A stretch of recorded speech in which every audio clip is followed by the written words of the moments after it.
general principle is BFO. BFO is an acronym. It stands for Blinding Flash of the Obvious. Now, we have blinding flashes of the obvious all the time, and what we do in this principle is we look at saying how many BFOs are there in our business that we don't notice or that we don't know about. So you've probably all had the situation where you're looking in the cupboard for something and you're searching and searching, for the peanut butter or the bread or something like that, and then our partner comes along and says, oh, it's there right in front of you.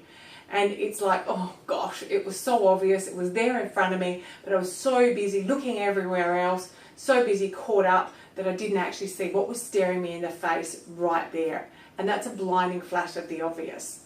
Now, in our business, the same thing happens. The thing is sometimes it takes us to look out of our own sphere to see, okay, what are my blinding flashes of the obvious that I'm not seeing in my business? And that's how coaching works. That's how one of those exercises I told you about mirroring, that's how that works. Couple of examples of blinding flashes of the obvious that I've had with business owners that have been huge. And as we're going through the program, I recommend when you get blinding flashes of the obvious, make sure you write them down. Sometimes you might be driving along the car and you'll hear something on the radio, it'll trigger something and you'll think, oh great, I should do that in my business. It's a blinding flash of the obvious. And then you don't write it down and you forget all about it. So what we want to make sure is we capture all those blinding flashes of the obvious in your business and note them down, and then they can become strategies that you might not have ever thought of doing, or you might have always thought of doing and not doing. A couple of examples of some of them that I can think of, first of all, I had a business whereby they were a building company and they had asked me to come along, and help them for a while.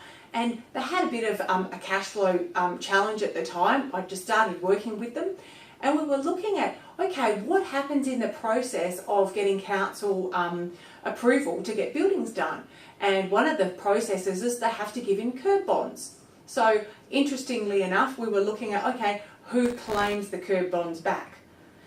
Nobody did. Nobody claimed the curb bonds back.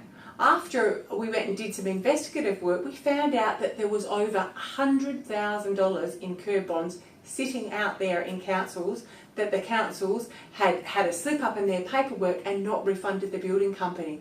Now that was sitting them in the face every single day. They're paying out money to the council for curb bonds, doing the building, and then sending back the form to claim their $10,000 back or their $15,000 back, but not remembering to tick off that they'd actually received it.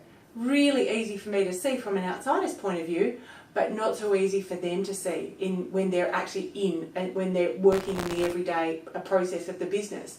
So what blinding flashes of the obvious are sitting staring at you in the face in your business that you're not attending to or not noticing?